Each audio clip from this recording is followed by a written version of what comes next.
Right to education में 25% जो सीटें हैं वो रिजर्व रहती है किसके लिए? पुअर फैमिली के बच्चों के लिए। और पुअर फैमिली के बच्चों के लिए रिजर्व रहती है तो उनके स्कूल, उनकी यूनिफॉर्म, उनकी बुक्स, ये सारी चीज़ों की व्यवस्था करने की जिम्मेदारी जो रहती है वो स्कूल की रहती है। ऐसा कौन बोलता है? RTE एक्ट बोलता है। थर्ड नंबर पे इम्पॉर्टेंट एक और राइट्स है जिसकी मैं बात करना चाहूँगा। Right of study without any fear और रैगिंग। मतलब बच्चा जब पढ़ने जाएगा तो उसके साथ किसी प्रकार की रैगिंग नहीं होगी।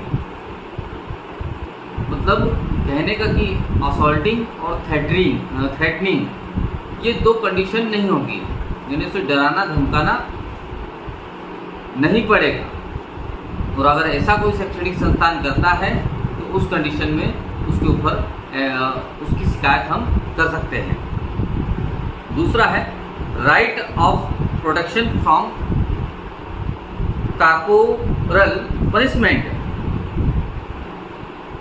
अब किसी भी शैक्षणिक संस्थान में किसी भी स्टूडेंट्स को शारीरिक रूप से दंड नहीं दिया जा सकता, यानी कॉर्पोरल पनिशमेंट जो है वो कहीं ना कहीं नहीं दे सकते आप। तो अगर ऐसा देते हैं तो उस कंडीशन में हम उनकी शिकायत कर सकते हैं।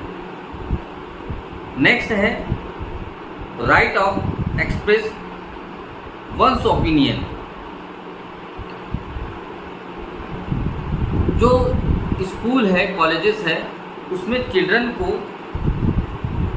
आ रही है इरेगुलरिटीज की शिकायत करने का प्रावधान है।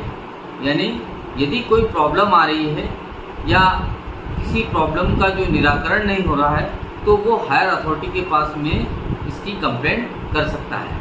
तो इरेगुलरिटीज जो भी होगी उनका तत्काल तरीके से निराकरण वो करेंगे।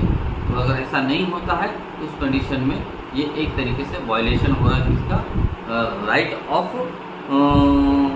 Right of express once opinion का। और ये राइट जो है